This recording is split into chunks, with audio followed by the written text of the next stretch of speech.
Hi, everyone, and welcome. I'm Jodi Rudoren, the editor-in-chief of The Forward, and I'm so excited that you've joined us for this Zoomversation. I'm trying that term out. We can call it a Zoominar, a Zoomversation. I'm going to take a vote later on what people like. Anyway, we've been trying, like so many other organizations, to kind of step into a little bit of the breach in the new normal and bring people together around the important conversations that they're having also at their tables and in their workplaces. I'm thrilled today to be joined by an amazing group of leaders in our community. We have Jonathan Greenblatt, the CEO of the Anti-Defamation League, who not only is doing amazing, important work in this era, but also has figured out how to change the backgrounds of his Zoom. He was earlier at Fenway Park and now is right on brand. We have Ambassador Dan Shapiro calling in from Ra'anana, Israel.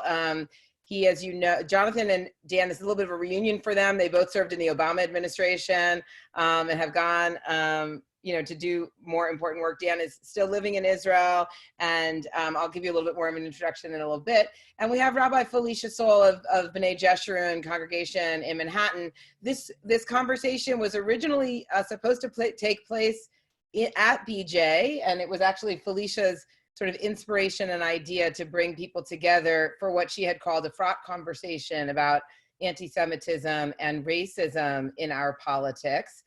We had imagined this as being somewhat about the 2020 campaign and about some of the conflicts that have happened in political movements over the last few years between progressive Jews and other groups as people have struggled to define the lines around identity politics, particularly with the rise of anti-Semitism. We've sort of changed the discussion, the framework of the discussion. We had a couple of panelists who couldn't be with us, Julie Fernandes and Tarso Ramos, because of the situation. And it also just feels like there's so many ways in which our mind, our focuses, and our energy have been redirected to sort of thinking about the issues of anti-Semitism and racism as it plays out in this pandemic. So we're going to shift the conversation. We have great talkers here, and so I hope you'll bear with us as we adjust. For those of you who are relatively new to Zoom, you can see on the probably on the bottom if you're working on a laptop, maybe on the left if you're on an iPad or a phone, there's a Q&A button and a chat button. If you have a question that you'd like to ask me or the other panelists, please use the Q&A button. It won't disrupt the video in any way. And if you have something you want to share with either one of us or the whole group, you can use the chat function. We're all getting better at Zoom. I'm going to thank also Lisa Lepson, our Vice President of Development and Zoom at The Forward. She's been organizing these conversations. But I want to dive right in, as people are still joining us from all around the country and the world, to ask Jonathan to talk a little bit about what the ADL has been both seeing and doing in the last few weeks to sort of respond to the way that hate and anti-Semitism are emerging in new and different ways, around the coronavirus and the quarantine that we're all kind of living through. Sure. Thank you very much, Jodi, for the question. I appreciate the Forward in organizing this forum. I'm glad to be here with you and Felicia and Dan. Indeed, the ADL has been focused, as many know, on fighting hate for over 100 years. And we shouldn't be surprised that in many ways the coronavirus, which this pandemic is sort of a once in a lifetime, maybe even once in a century phenomenon, while it is contemporary in its manifestation, it actually is calling up the age-old hatred of anti-Semitism. Clearly, there's been much written about in the press. We've been speaking out about the anti-Asian racism that this has spawned. I think that you can attribute that in part to comments that people in positions of authority are making, continually reinforcing it's a, quote, Chinese virus or a Wuhan virus or Kung flu or other things like that. While there may be some truth that the virus originated in a region of China, in this moment when we're seeing Asian Americans on the streets and online being harassed, sometimes being assaulted, it seems really indefensible to continue to reference, to use a term like that, rather than the term developed by the CDC or the WHO, like COVID-19 or coronavirus, novel coronavirus. That being said, it is also spawning anti-Semitism. We have seen in online fora We have seen in some op-eds and to the comments of some people on talk radio, and we've seen even some elected officials, people in political positions, attributing this to the Jewish community in different ways. So number one, we've seen the charge that the Jews or the Jewish state designed the coronavirus as kind of a bioweapon, so that we created this, which really invokes the age-old stereotype of the blood libel. Number two, we've seen accusations that the Jews are uniquely spreading this, and that builds upon the early reports of hotspots at the AIPAC conference, or in New Rochelle, New York, large Jewish community, or in some other Jewish communities, particularly those with high concentrations of very observant populations, Haredi of different types of Haredi populations.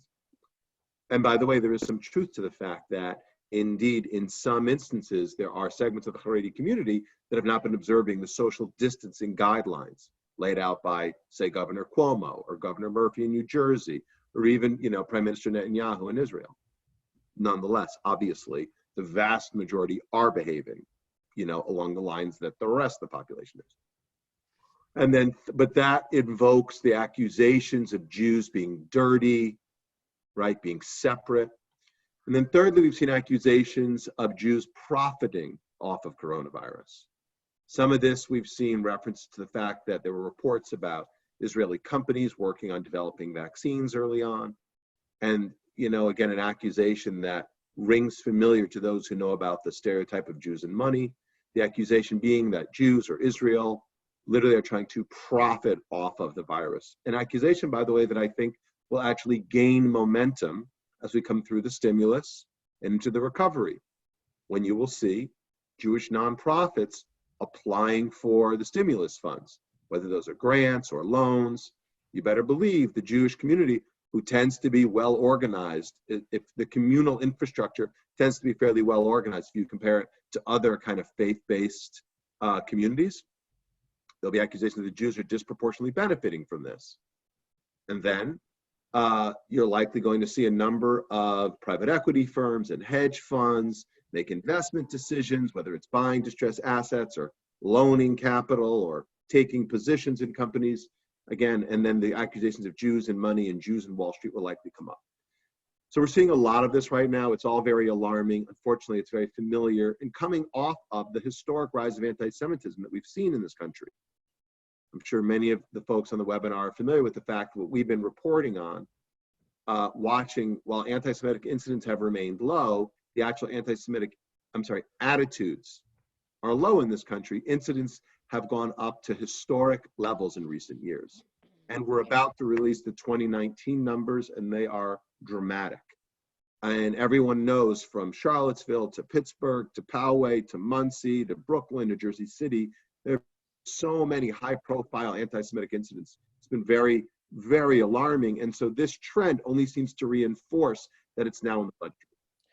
So quickly, I'll just say what we're doing about it. So number one, we just released a new resource on anti-Semitism called Anti-Semitism Uncovered.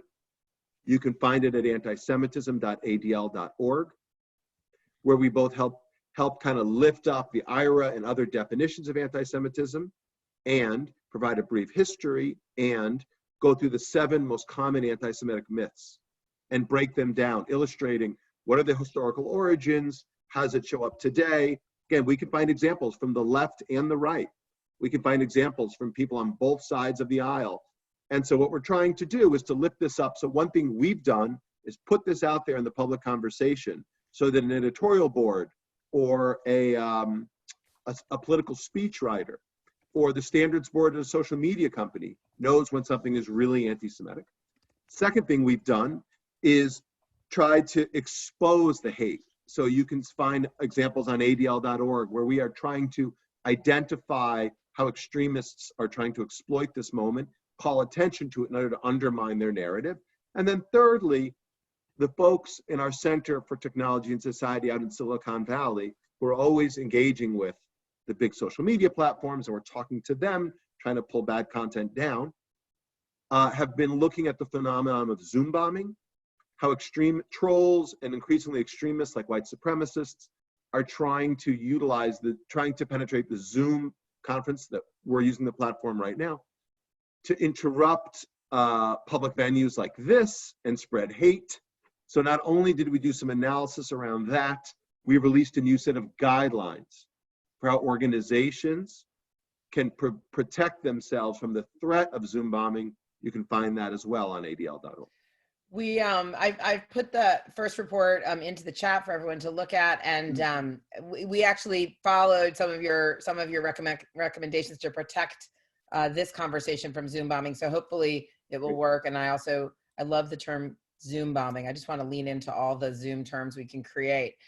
Dan, I want to turn to you now. I think you're one of these people. There are a handful of them who really live in kind of two societies at the same time. I think partly because when the last few years when you were the ambassador, you were so rooted in Washington and American sort of culture and politics to do your job. And, you just really, I know you are immersed in both American and Israeli media. And so I'd be really interested for you to kind of orient us as to two sets of things. One, how you see the pandemic playing out in Israel-Palestine and around the questions of the kind of existing isms there, and the way in which, how has it kind of changed or played into the various ways in which there's kind of both anti-Semitism and racism. And obviously there's been some coverage here, particularly as the virus hits Gaza. So maybe talk a little bit about those two things. And then if you want to move from there, we can come back to you later to talk a little bit about the differences you see and how these issues are playing out in the two societies as you kind of have one foot in both. Sure. Well, it's good to be with everybody. Of course, Israel, like every country in the world, is managing its response to coronavirus. I think it actually got a little out ahead of where the United States was. And of course, the scale is smaller, one international airport, and much easier to sort of give instructions to a whole population that's actually kind of used to responding to those types of directions from authorities in times of emergency. Maybe we'll get back to that piece of it a little bit later. To date, there are about 4,800 cases diagnosed through testing of Israelis with coronavirus. And of course, while also managing their own outbreak or the threat of a major outbreak in Israel, there needs to be care given to the question of what's happening on the Palestinian in the Palestinian community as well, both in the West Bank, where there's a Palestinian Authority with whom Israel does work and cooperates in a number of ways, and in Gaza, where there's Hamas leadership with whom Israel does not have direct relations. I'll start with Gaza, even though so far the reporting is that there's a very limited number of cases there. In fact, in some ways, perhaps precisely because Gaza is so isolated, it's had at least a slower start with terms of the spread of the virus there. But two cases did emerge. Some travelers, I think, returned to Gaza from Pakistan. Now I think the number they're reporting is 10. And precisely because Gaza is so densely populated, very poor, with very substandard health care facilities and other infrastructure facilities, there's a very serious concern about what could happen if the virus got out of control there. Now, sometimes as the discourse around that is conducted, people make accusations about Israel being the source of the responsibility, that Israel is keeping the people of Gaza in some kind of prison. There's a blockade against Gaza, denying them the ability to move, get health care, escape from that area. And the other side of the narrative, I guess, I think many people come at this question with pre-existing narratives, and they simply apply them to these new facts, is that Hamas is the terrorist organization that runs Gaza, that rejects Israel's existence, that's invested, many millions of dollars. We don't know the amount exactly, in rockets to fire at Israel and tunnels to dig under the Israeli border. Much more concerned with that, it seems, than with its own people's health care and so forth. Then you've got the further discourse, and this goes more into the West Bank area and touches some of what Jonathan had previously mentioned, that perhaps Israel even has a desire, a program to spread the virus among Palestinians. Is no less than the Prime Minister of the Palestinian Authority, Mohammed Shtayyeh, repeated that libel the other day, that Israeli soldiers are intentionally trying to spread the virus among Palestinians. Other Fatah outlets affiliated with President Abbas have said the same thing. And I think those narratives, feed into a lot of, again, the pre-existing feelings people have. If you're concerned about occupation, if you feel there's something unjust going on there, if you think Israel is primarily the party to blame, people are drawn to those. And I think they're mostly highly biased and inaccurate narratives.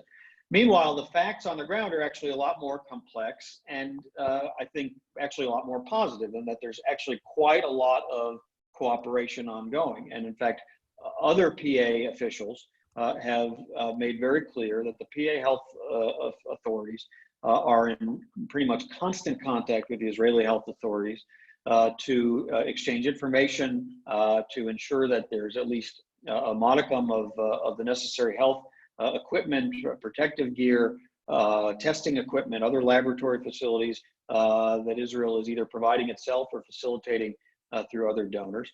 Now, that's certainly true in the West Bank, but it's actually even true in Gaza, where despite the total lack of any official relationship between Israel and Hamas, Israel has facilitated, sent its own equipment and facilitated the delivery of other health equipment, protection equipment, swabs, laboratory equipment, and the like, facilitated more donations by other donors, particularly from Qatar. And that's been actually praised by none other than the UN representative to the Israeli-Palestinian conflict, Nikolai Mladenov. It's been underscored by calls between President Rivlin and President Abbas, an arrangement that allowed Palestinian workers who had, from the West Bank, who had come into Israel to be able to stay in Israel rather than have to cross back and forth through checkpoints with the risk of bringing the virus with them. So I think it's often the case that whenever there's any kind of crisis, people come to this issue with such strong views and maybe pre-existing narratives that Israel's all at fault, Israel's to blame. If Israel would just end the occupation, everything would be fine. Palestinians are just rejectionists. Palestinians are violent and terrorists, and they're to blame for all their own suffering. And in fact, the Israelis and Palestinians living with this reality are dealing with something much more complex, frequently something much more constructive. It's not necessarily solving the big issues of two states and occupation and terror, but it is allowing two societies that live in an intertwined way. That's something that will be true under all circumstances, with or without two states, with or without autonomy, with or without occupation, to find a way to mutually protect their respective citizens. And in this case, that's a mutual interest, and you do see that playing out in the way the leaderships are conducting themselves. Thanks, Dan. I want to remind the folks on the call, the attendees, first of all, thank you for those of you who are sharing things in the chat, resources, links, clips, etc. That's great. If you do have a question that you want me to ask the panelists, please don't put it in the chat. Please use the Q&A tab because the stuff in the chat gets lost. So it's much easier for me to keep track through the Q&A tab. Rabbi Sol, I want to turn to you now because as I'm listening to both Jonathan and Dan and just thinking about this over the last couple of days, they've both isolated kind of the ways in which a crisis can heighten kind of existing biases, negative trends, whatever. And I feel like there's actually a couple of ways in which this particular crisis and these particular issues of anti-Semitism and racism, it's like a particularly toxic stew, right? Because here we are, first of all, everybody, when we're sheltering in place, we're like having less and less interaction with people who are different from us, right? Most of us live in families that are more people who are more similar to us, right? Obviously, some people have more diverse racial families, but in any case, we're not having that day-to-day interaction as closely with people, whether it's on public transit or in our offices, where people who are really different from us are right next to us, and we're having lots of conversations with them. We've kind of retreated into our spaces of people we know, people who are familiar, people who are close. And then there's that, and then there's also there's the way in which when fear kind of rises up, the way in which that intensifies all sorts of negative instincts and negative emotions and kind of tribalism, I think, and identity politics. And I wonder if you could help us sort through that a little bit, either or both, kind of from what you're seeing and hearing from kind of your pastoral conversations, or what you're seeing in your community, how it's playing out in people's real lives. Or maybe you have text to offer us, I don't know, inspirationally about kind of that challenge of when you're afraid, when you're in crisis, how do you be your best self instead of kind of retreating to that kind of those tribal fears and negative us against them instincts. Thanks so much. I'm so glad to be in this conversation, and thanks for everyone who's joining.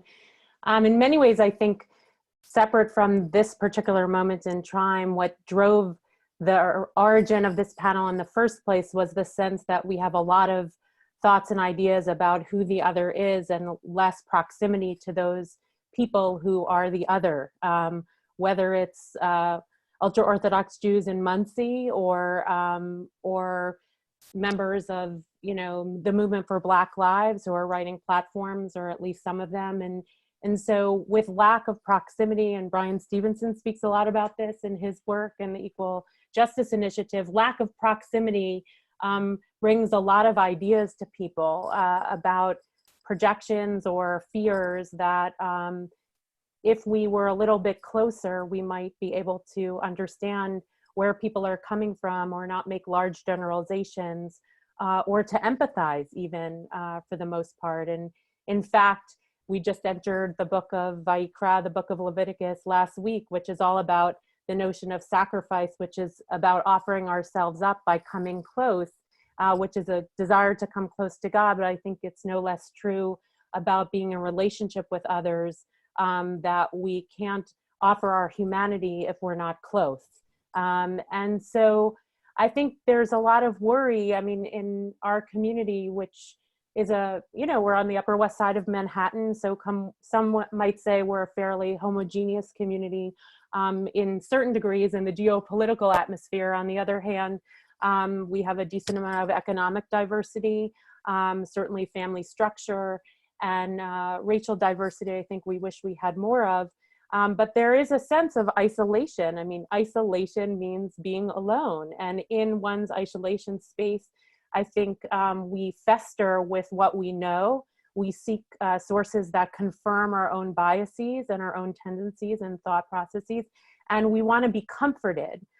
So it's much easier to, I think, want to feed the soul than confront our fears. And so I think as we're, as a synagogue, which is trying to support our beloved community of thousands of people who are all isolated in place for the most part, I worry in our isolation that also we're not thinking about the people that are most vulnerable at the same time. So just as the crises allows the festering of anti-Semitism to rise up, so does it expose the economic insecurity that lives, or the structural racism that lives in our institutions, as as the decision around closing New York schools, public schools, impacted disproportionately, obviously impact people who are food insecure and economically insecure. So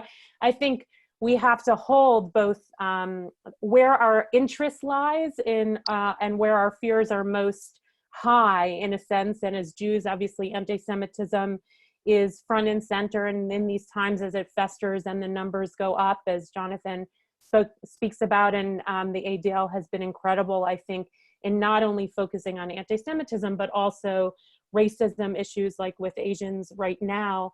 I think as a Jewish institution, and a spiritual community who deeply is not only invested in issues of justice, but also in what spiritual partnership looks like in the world.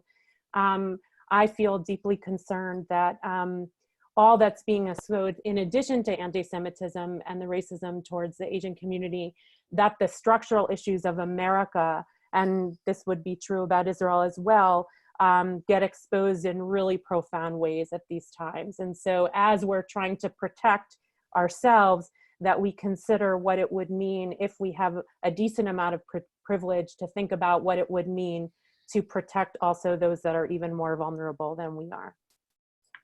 Thanks, Felicia.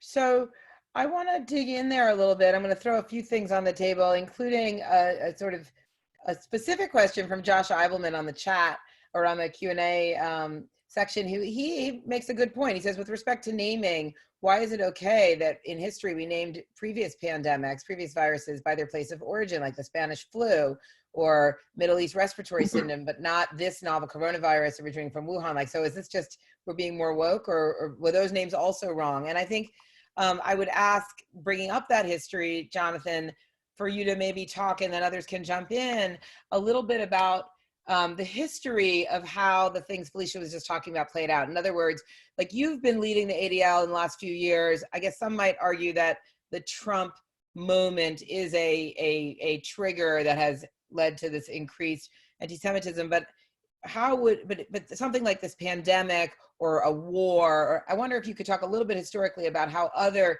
really big human crises, historical crises, have played into either the history of anti-Semitism or racism. You can address the Spanish flu question. And then the other question behind there, just for get everybody thinking, it seems to me, also playing off what Felicia says, really is about how do we balance our concern about anti-Semitism, or as Jews, how do we balance our deep concern about anti-Semitism as our fight with coalition building, concern for other people's fights and issues, and the ways in which Jewish values inform those fights and our desire to be engaged in those fights. And at the risk of going on too long here, I'll just share that my one of my kids' assignments in English class the other day, she had something both in Hebrew school and in English class. One was to connect a JFK quote about, like, today I'm the victim, tomorrow you're going to be the victim, to something she was reading. And then something else came up in Hebrew school that had to do with the Holocaust, and, you know, the familiar trope of first they came for so-and-so and I didn't stand up because I'm not so-and-so. So I guess to just review, I'm just interested, so let's talk about the Spanish flu and whether that was an okay name or not. And then think about historically how crises play into hate. Okay, so first of all, with respect to the name, so I will tell you that when I first called this out a few weeks ago, I got a lot of kind of very negative pushback, what I might describe as very conservative voices online, that I was being overly PC, that I was standing with Beijing, which is, that's a new one for me. But look, I think, again, while there may be truth in a very literal sense that the virus originated, or the first reports of the virus came out of Wuhan province in China, I think we have to recognize that in a moment when Asian Americans are being targeted, we expect our leaders to lead and not use language which lends itself to increasing the sense of division or alienation of that particular part of our population. I know from enough friends of mine who are Asian American, who have shared stories with me about what their family or friends have experienced, or what they're reading about and talking about in their own community. So look, it would also be factually correct if someone were to say that the first reports of a hotspot of this disease in the United States before Seattle were the APAC conference. Imagine if this were being referred to as the Jew flu,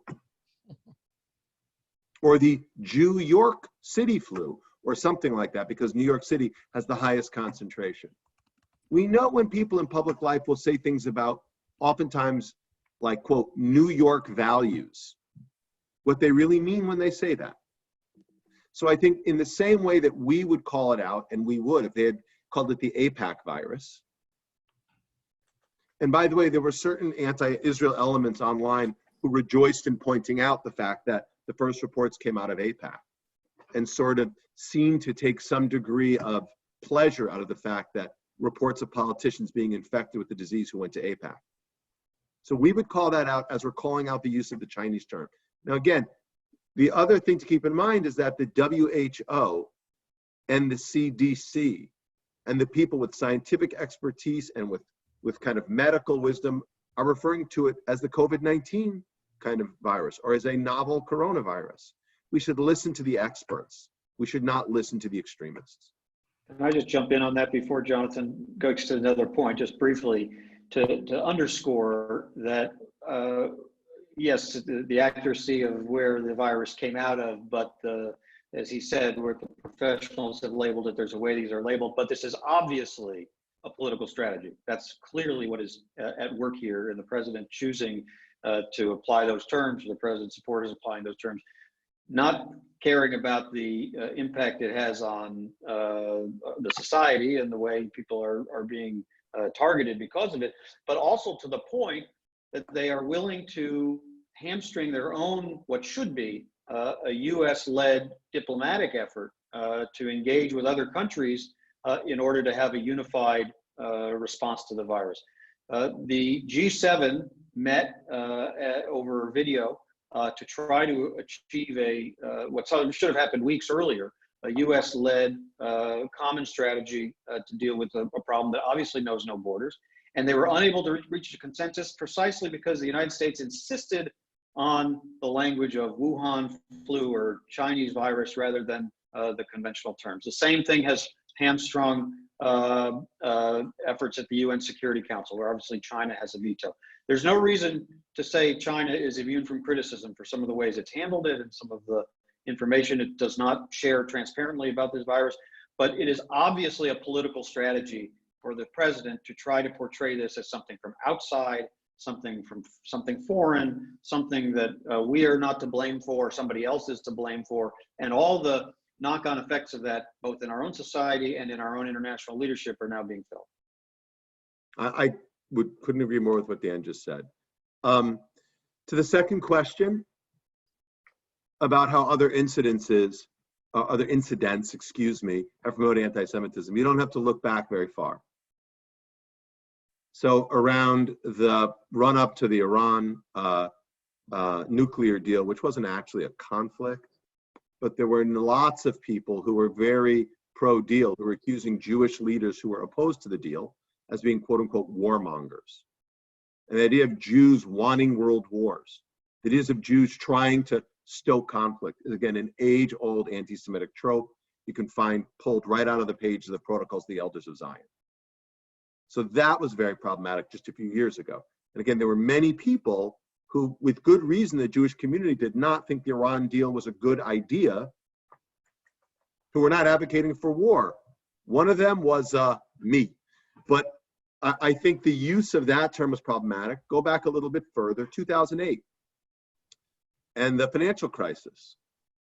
And many of the people on this webinar may remember that the financial crisis and the credit crunch was tightly correlated to the fall of Bernie Madoff. And there were many people in that moment accusing, the Jews of somehow engineering this, or the Jews of being lecherous and greedy and using Madoff as if he were the exemplifying, again, all Jewish people and this Jews and Wall Street connection. There were very ugly demonization of Jews in the media around that. So, those are two examples from, I think, our collective memory that you don't have to go very far back to find. If you want to go a little bit farther back, I'm going to do an unauthorized plug for the HBO limited series, The Plot Against America, which, if you haven't read the book, you should read the book. The book is fantastic, although I think, the miniseries is pretty great too. It's written by David Simon, who's wonderful. But it talks about this, it's a fictionalized version of what could have happened, where Charles Lindbergh elected president in the 30s, 40s. But it goes back to this time when Jews are being accused of trying to keep America, or I'm sorry, push America into World War II, as if it were a Jewish war. The Jewish financiers were advocating for it.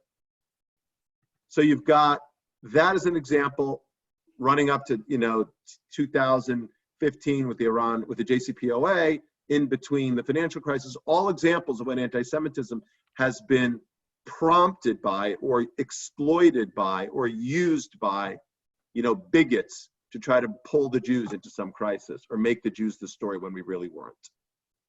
The last point I'll just say quickly, Jodi, and then I'll finally stop talking, to your question about why stand with others now. I love Rabbi Felicia's reference to a, quote, spiritual partnership. Yes, I believe that anti-Semitism isn't just a Jewish problem.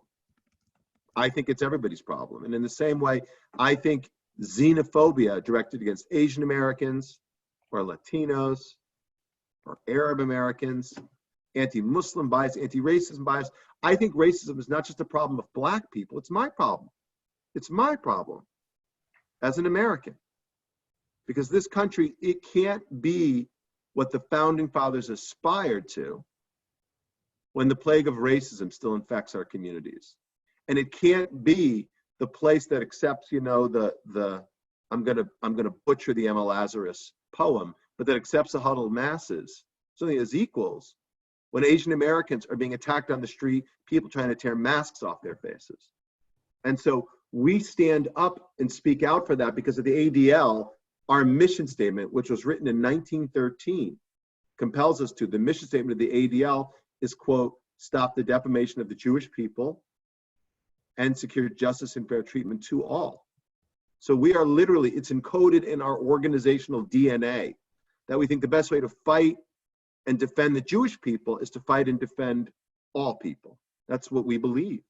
But I also think it's a very Jewish impulse. You can go back to Hillel and lots of other examples of where Jews, again, always remembered that we were once strangers.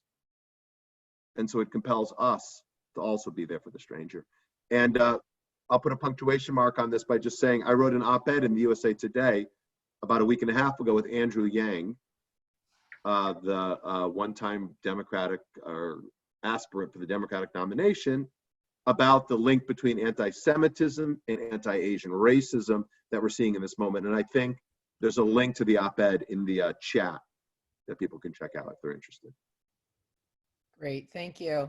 Felicia, you want to jump in there? I just wanted to, I think this is in some way, many of the conversations that we would have had the coronavirus not been alive and well and hopefully stopped soon in our days. I think there's, at least in conversations that I've had with allies and through justice work across communities, that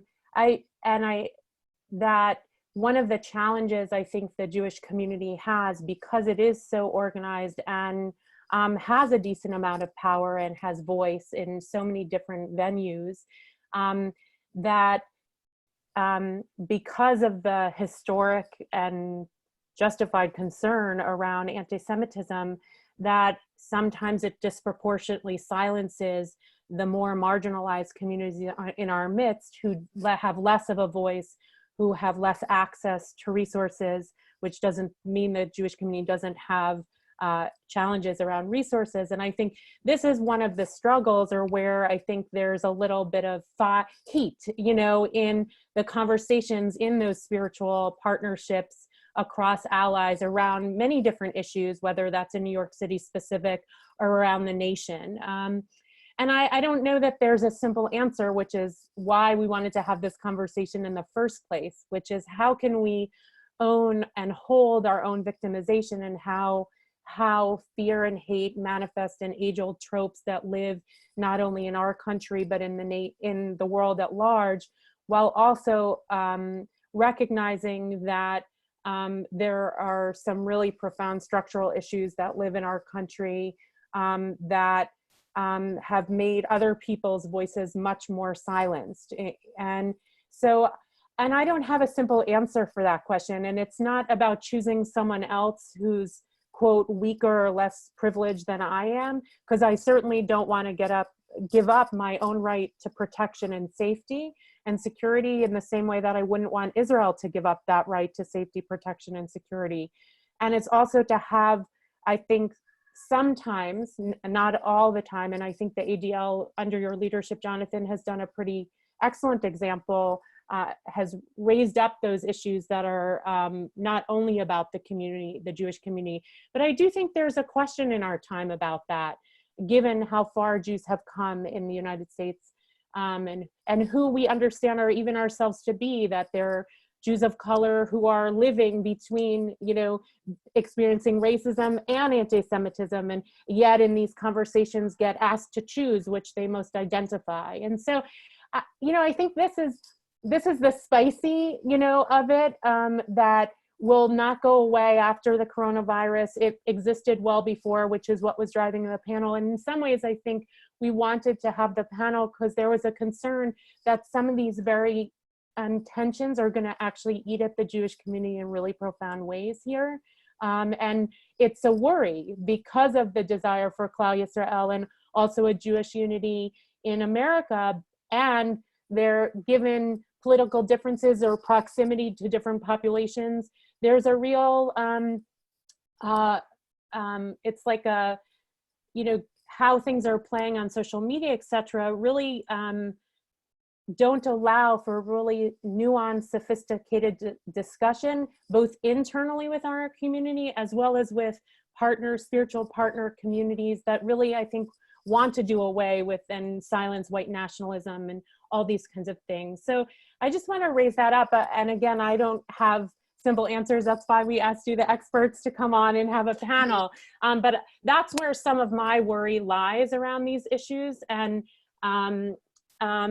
in our time, because of such amazing voices like the ADL, how do we hold all that?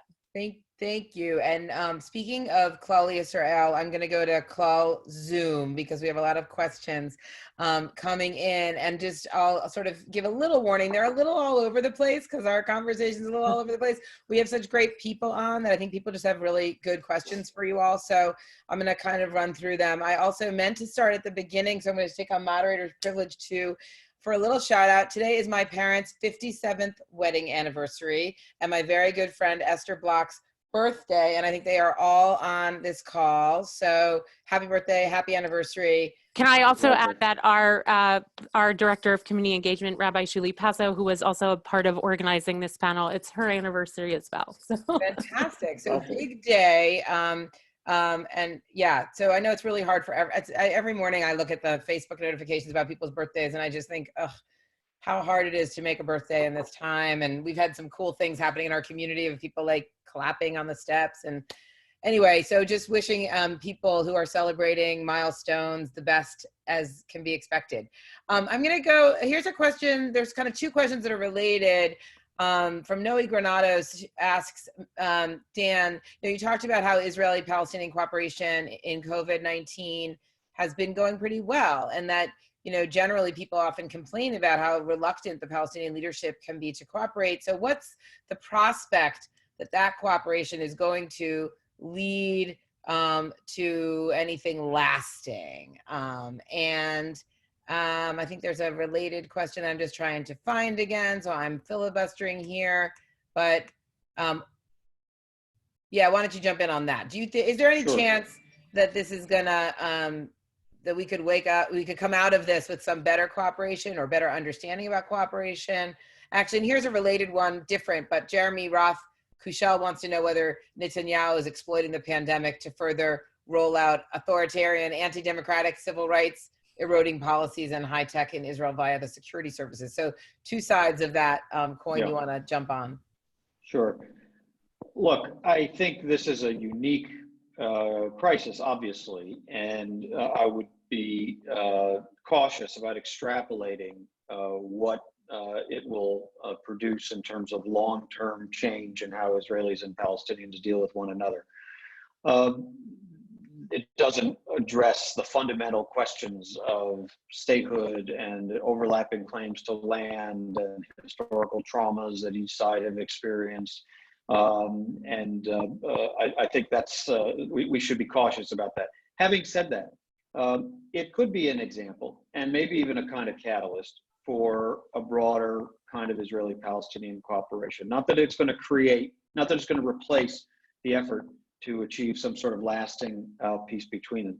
But again, as I mentioned earlier, in any situation, whether it's a two-state solution along the lines that we have previously tried to negotiate it, and I hope we will again, and I'll certainly advocate for that to be the policy of the next administration, or whether it is some version of the status quo with some sort of limited Palestinian autonomy, or even if it's, and I'm very much against this arrangement, some sort of move toward Israeli annexation. I think that would be disastrous. But in any situation where Israelis and Palestinians will continue to live in close proximity and overlapping communities in small areas, they will have to find ways to cooperate on those challenges that do not respect borders. Viruses and pandemics do not respect borders. Climate change and many of its impacts do not respect borders.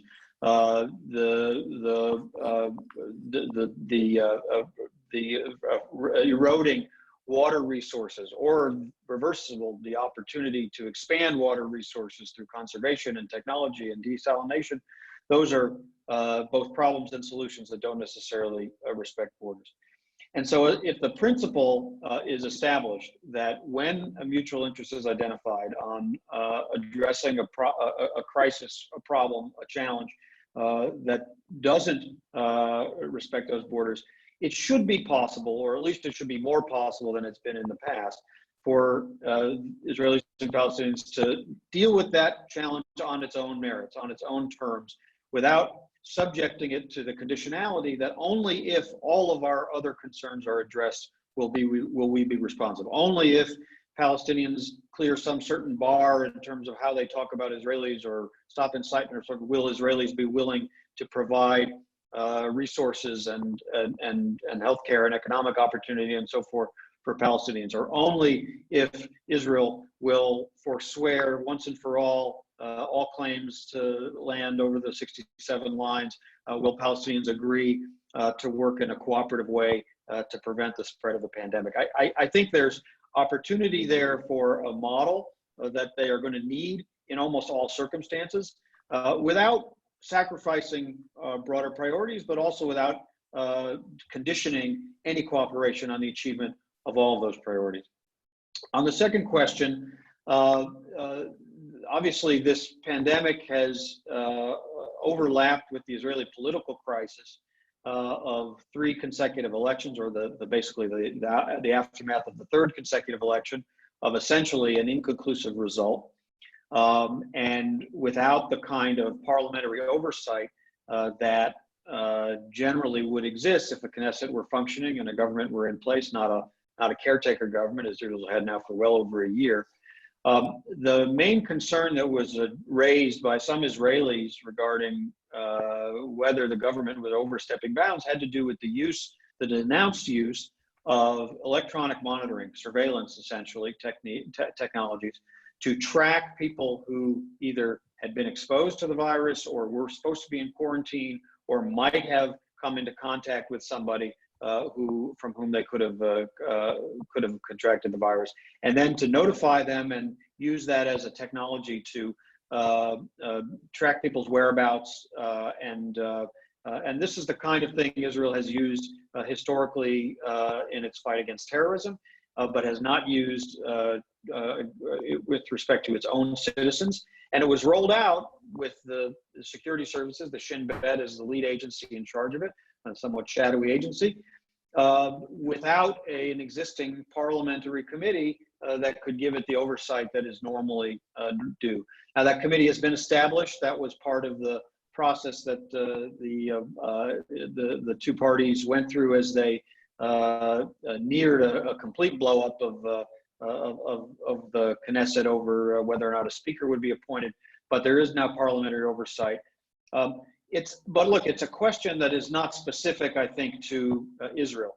We've just seen in Hungary this week, the Hungarian government enact a law that allows President Orban to rule by decree without any consultation with parliament, and to imprison people for criticizing those decisions, and to cancel elections as long as this crisis persists. That's an extreme example, but it is always the case that in times of crisis, when people feel vulnerable, when people feel scared, when people look to their leaders to provide them some kind of protection, whether it's from terror, whether it's from disease, whether it's from some other threat, and as we went through this after 9/11, that there's a tendency toward governments to amass more power, and even in democracies for their citizens to allow them to do so. And oftentimes we find that we overreach during the crisis and then spend many years unwinding that overreach after the fact. So Israel has its version of that. I don't think it's necessarily all that different from what many other democracies are currently experiencing, and some very democracies under great stress, like Hungary, are maybe moving out of the category of democracy because of it. Thanks, Dan. I'm going to put out two pretty big, meaty questions that that get at one of the things that I feel like this conversation was originally going to talk about, and that really has become is one of the main conversations that we're all having as Jewish communities, which has to do with these questions both are connected to the question of anti-Semitism on the right and the left, and how we balance our concerns about both and our fights against both. So they're different. They don't ask that question, but I just want to put that as a backdrop. So Nina Magalnik is asking, to what do you attribute the Jewish community having few allies in the fight against anti-Semitism? And I don't mean high-ranking government allies. I mean ground-level allies across faith communities, across socioeconomic communities, et cetera. There are occasional examples of a pastor here and there, or folks coming forward after anti-Semitic attacks, but it's always seemed very sporadic. So I guess part of that question is, do you agree with it?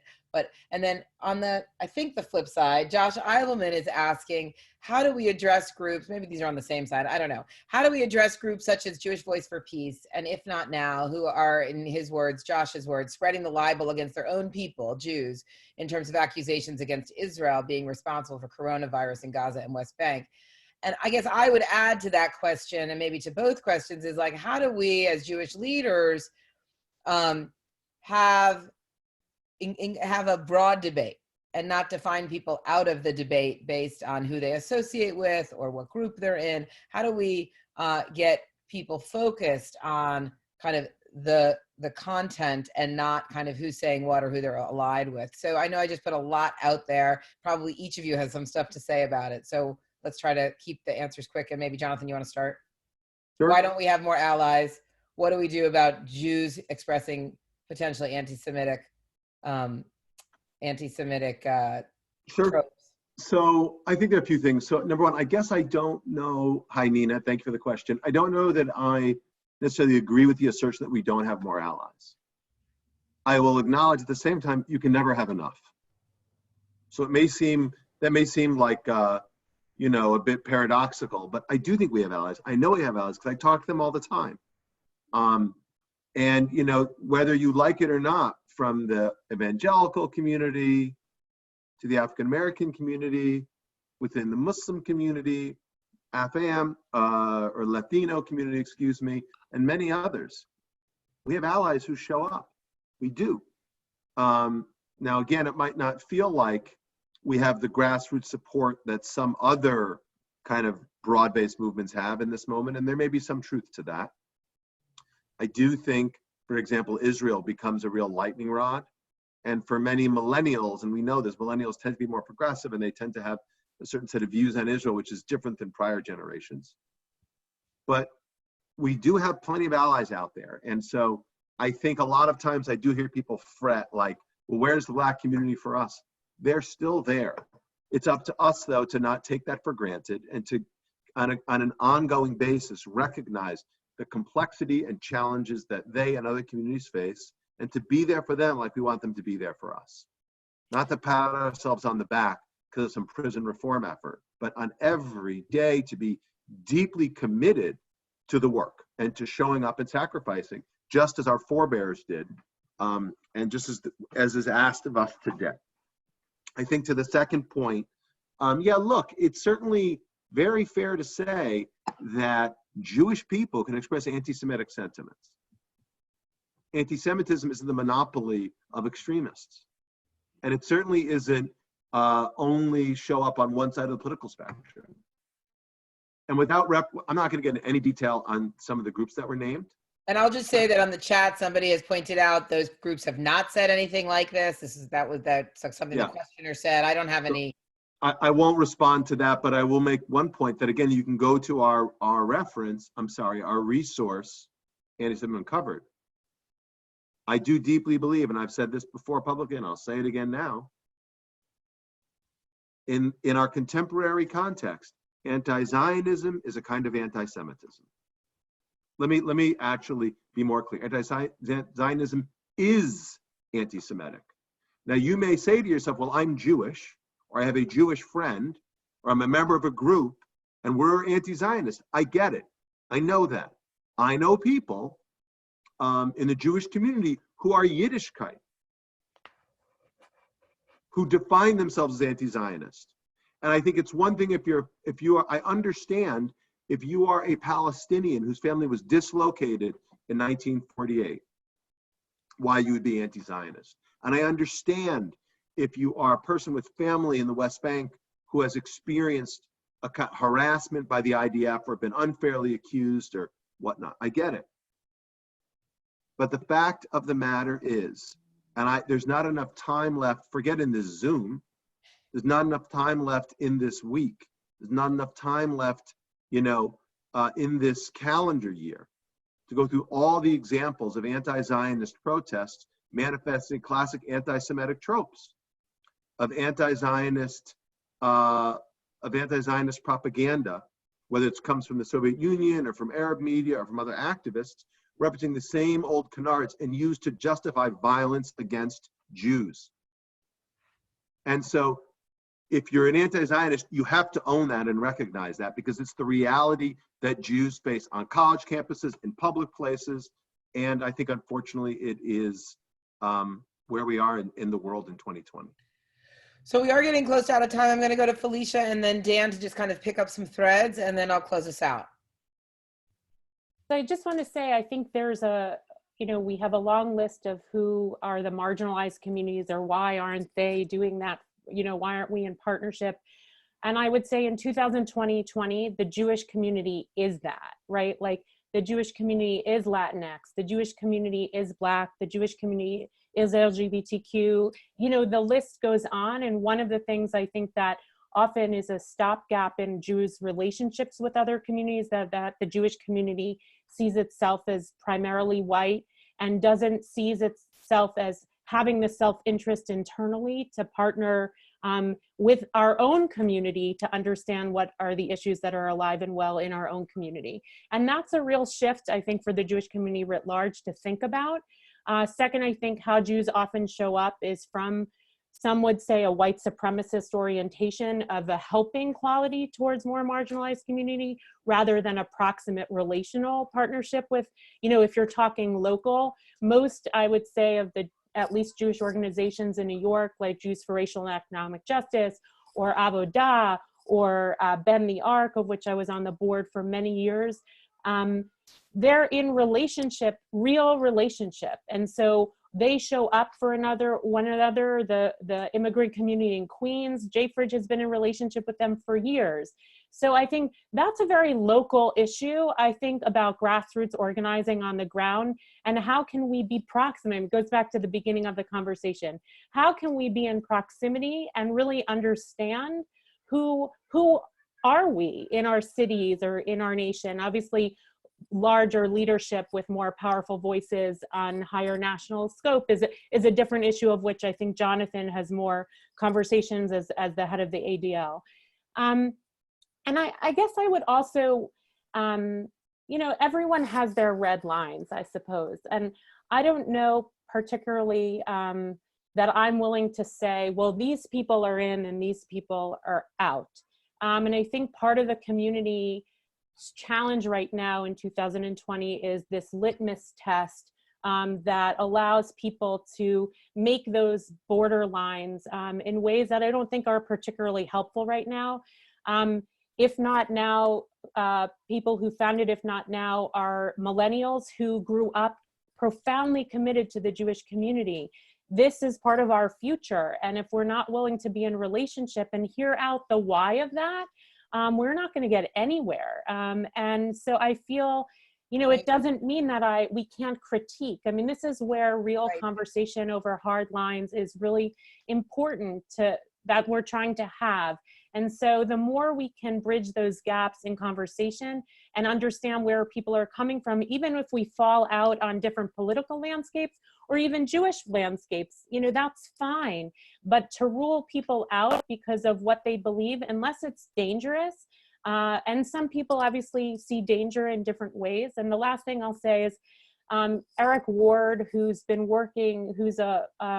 an African-American man who's been working around the intersection of racism and anti-Semitism and fighting white nationalism, you know, consistently says there's not a left anti-Semitism and a right anti-Semitism. There's anti-Semitism.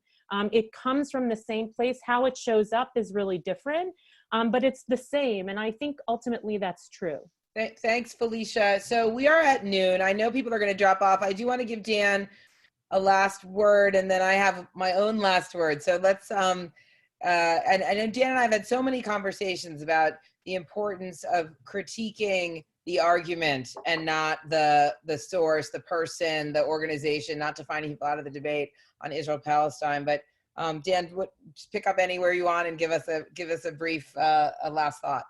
Sure. Just, I mean, the place this has come most present in my mind has been my visits on campuses over the last 3 years, as I've been doing a lot of speaking and meeting obviously with a lot of Jewish students, a lot of students who are involved in Israel-related causes.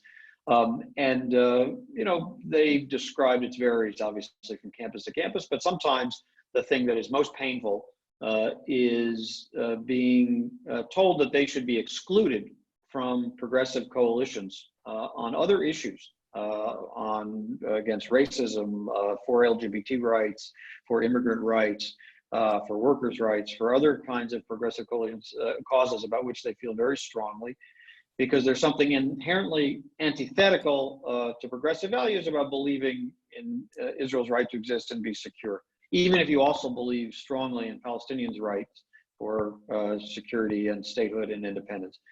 That is, I think, a challenge for us, including the fact that there are sometimes organizations that are Jewish organizations or label themselves as such that even adopt that attitude. You know, there obviously needs to be, and I think Rabbi Felicia addressed this, a kind of openness and a kind of dialogue, a kind of understanding where other people's pain comes from, where who is the sort of the most affected community on about a certain issue, show a certain amount of deference to them. But I think that also is something that is fair and reasonable to for the Jewish community to sort of stand up in its own on its own right and say, look, there is something very legitimate and fundamental for most of the Jewish community. I think the polling would back this up, about at least talking about Israel's fundamental legitimacy. You know, there's much to criticize. Israel has much it can do differently and better. I am among those who criticize Israeli policy. But when the debate gets into a question of the legitimacy of existence, and therefore anyone who believes in that is somehow excludable and really cast out of coalitions on other areas of common belief, that I think is something that we should draw a line at, with both within our own community and with our allies in other communities. Thank you, Dan. And Can I just say one thing? I just really appreciated what Rabbi Felicia said as well. Like, being proximate means showing up, not when it's easy, but when it's hard. It means listening to the other, not when they say what you like, but when they say what you don't like. And again, groups like JFREG have done a great job of this for years. And Ben the Ark does this too. We need to recognize that that matters. And we want other people to listen to us when we say things that they don't like.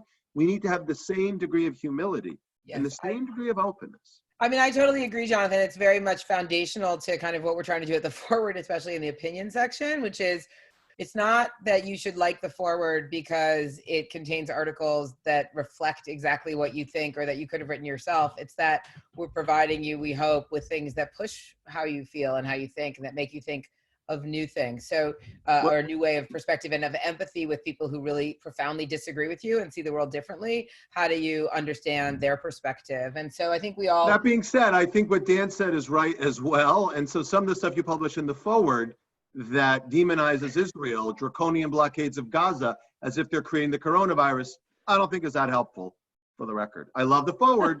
I don't think that's so helpful. Great. Okay. You get the last I want word, to thank all of Jodi. you for joining us. People do have lunches to get to, or lunches to make for their children or whatever. I want to thank especially Gabby Brooks and Lisa Lepson and Dina Cooperman for all the work they did putting this together, and Felicia and the BJ community for everything that they did to make this happen. And we're sorry we weren't in your sanctuary for this, but we will come back when we're all reopened. Someday. And I want to close. We have on our call a gentleman named Gordon Bernitsky, who I don't know him, but he does a lot of work with Native Americans and has been giving me a lot of thoughtful comments and feedback. And he shared that someone named Dempsey Deswood has come up with a Navajo word for Jews, and he has been encouraging all the Navajos he works with to use it. I'm probably going to butcher the pronunciation, but it's Bicha'a Yazhi Dine'e, and it translates as people who wear little hats. Whether or not that itself has any anti-Semitism to it, we'll take up in another Zoom-versation someday. But I want to wish everybody here a Chag Sameach and a good Tuesday. Good luck making it through the next days and weeks. And again, happy anniversary to my parents and happy birthday to Esther Black. Thanks, guys. Thank you Thanks, so everybody. much. Bye-bye.